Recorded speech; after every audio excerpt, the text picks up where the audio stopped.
नमस्कार, आप देख रहे हैं न्यूज़ 11 भारत और आपके साथ मैं हूं दीपक कुमार। इस कोरोना काल में जहां लोग अपनी जिंदगी की जद्दोजहद में लगे हैं, वहीं कुछ लोग इस आपदा को अवसर बनाने में बेहिचक जुटे हुए हैं। एक एम्बुलेंस चालक उस वक्त पीड़ित परिवार से पैसे वसूलने की पूरी कोशिश में जुट जाता है जब पीड़ित परिवार शव ले जाने की गुहार लगाता है और एम्बुलेंस चालक उसकी मजबूरी का पूरा फायदा उठाता है। एम्बुलेंस चालकों के लिए उनके इस तरह के मनमाने रवैये की शिकायत के बाद सरकार ने व्यवस्था के तहत एक दर तय किया कि एम्बुलेंस किसी मरीज को लाने ले जाने के लिए किस दर से पैसे की वसूली करेंगे। लेकिन सरकारी व्यवस्था का, सरकारी नियमों का कितना पालन एम्बुलेंस चालक करते हैं, ये उनसे बेहतर कौन जानता होगा जो इसके भुक्तभोगी रह चुके हैं। प्रशासन के निर्देशों की एम्बुलेंस चालक बेधड़क धज्जियां उड़ाते हैं। उन्हें इस बात की कोई परवाह नहीं कि सरकार ने क्या गाइडलाइन जारी किया है, क्या दर तय किया है और प्रशासन उस दर पर एम्बुलेंस चालकों को पैसे का भुगतान होता है या एम्बुलेंस चालक उस दर को दरकिनार कर लूटने में लगे हैं, आर्थिक शोषण करने में लगे हैं, गलत समय पर मरीजों का दोहन करने में लगे हैं और ऐसे लोगों पर कोई कार्रवाई भी नहीं होती। पूरा मामला इस रिपोर्ट के जरिए हम आपको दिखाते हैं। संचालक कर रहे मनमानी, प्रशासन के निर्देशों की उड़ा रहे धज्जियां, आपदा में तलाश रहे लाभ, वसूल रहे मनमाना किराया। हम आपको दिखा रहे हैं एनएमसीएच की तस्वीर। कैसे कोरोना संक्रमित मृतक के परिजन एम्बुलेंस चालक के सामने गिड़गिड़ा रहे हैं। दरअसल कैथ लैब में गिरिडीह के एक संक्रमित की मौत हो गई थी। परिजन गांव में अंतिम संस्कार करने की सोच रहे थे, लेकिन गांव वालों ने मना कर दिया। तब आमझर में ही अंतिम संस्कार करने का निर्णय लिया। जब एम्बुलेंस चालक से बात की गई तो परिजन की परेशानी बढ़ गई। पहले तो इसने 15,000 की मांग की, लेकिन परिजन गिड़गिड़ाने लगे तो 13,000 पर माने। प्रॉब्लम है कि जो डिमांड है वो डिमांड मिलता नहीं है।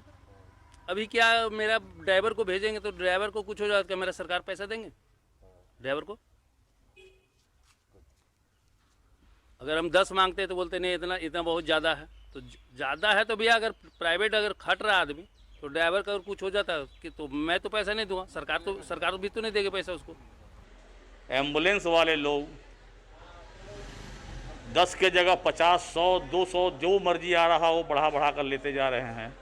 सरकार कृपया इस पर विशेष रूप से ध्यान दे, अन्यथा गरीब लोग का मरण हो जाएगा। प्रशासन को इसमें चाहिए कि ये एम्बुलेंस वाले को पकड़ें और जो भाड़ा बढ़ा के ले रहे हैं कृपया भाड़ा बढ़ा कर ना लें।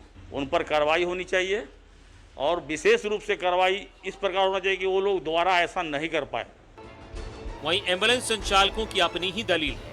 इनका कहना है कि कोरोना संक्रमित मृतकों का शॉर्ट होने में चालकों के संक्रमित होने का खतरा रहता है। अगर वो संक्रमित हो जाएं तो फिर उसे कौन देखेगा।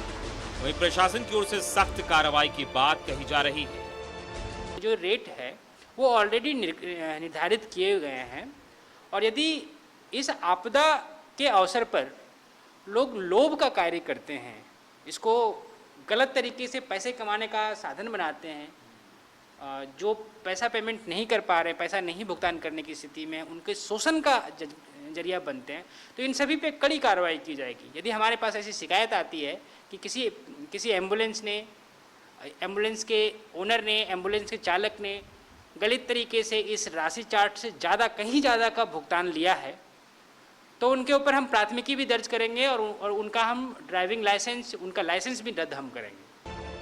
ये कोई पहला मामला नहीं है, ऐसे कई मामले आ चुके हैं। लोग सरकार से कार्रवाई की मांग कर रहे हैं। प्रशासनिक आदेश को भी दरकिनार किया जा रहा है।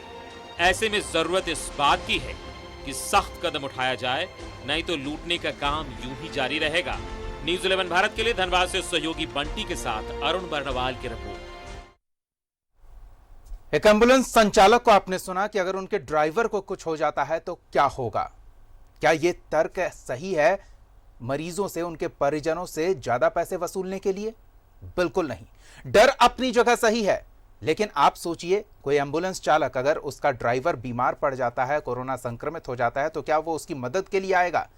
100 में से कोई 1-2 गिने चुने ही मदद के लिए आएंगे, फिर भी इस तरह की अवैध वसूली कर रहे हैं, जबकि सरकार ने तय कर दिया है।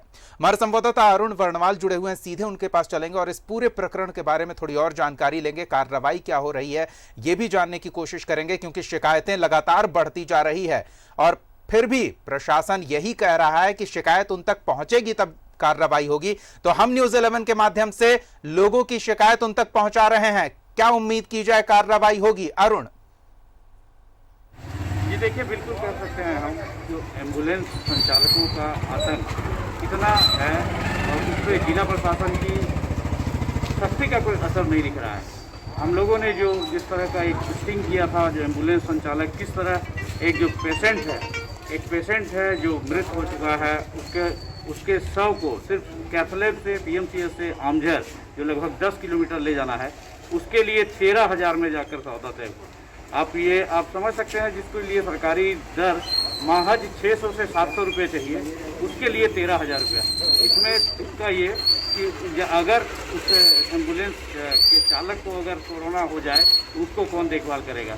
तो जब इतने लाखों लोगों को अगर जिला प्रशासन और सरकार देख रही है, तो अगर वो संक्रमित होता है एम्बुलेंस चालक, तो क्या उसको कोई नहीं देख सकता है? इसको हम कह सकते हैं जो प्रशासन की थोड़ी सी निश्चित रूप से इसमें लापरवाही है।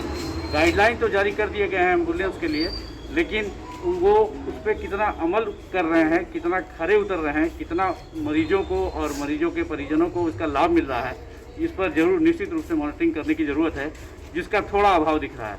तो हम जिस तरह के लोगों ने जो डिमांड की है कि राज्य सरकार से और जिला प्रशासन से ऐसे एम्बुलेंस संचालकों पर निश्चित रूप से कार्रवाई होनी चाहिए, और अगर नहीं कार्रवाई होगी तो इससे दूसरों का भी मन बढ़ेगा और उसका खामियाजा आम लोगों को भुगतना पड़ेगा। जी धन्यवाद अरुण, इन तमाम बातचीत और जानकारियों के लिए। तो आम लोग अभी भी खामियाजा भुगत रहे हैं और प्रशासनिक अधिकारी कह रहे हैं कि उन तक शिकायत आएगी तो कार्रवाई करेंगे।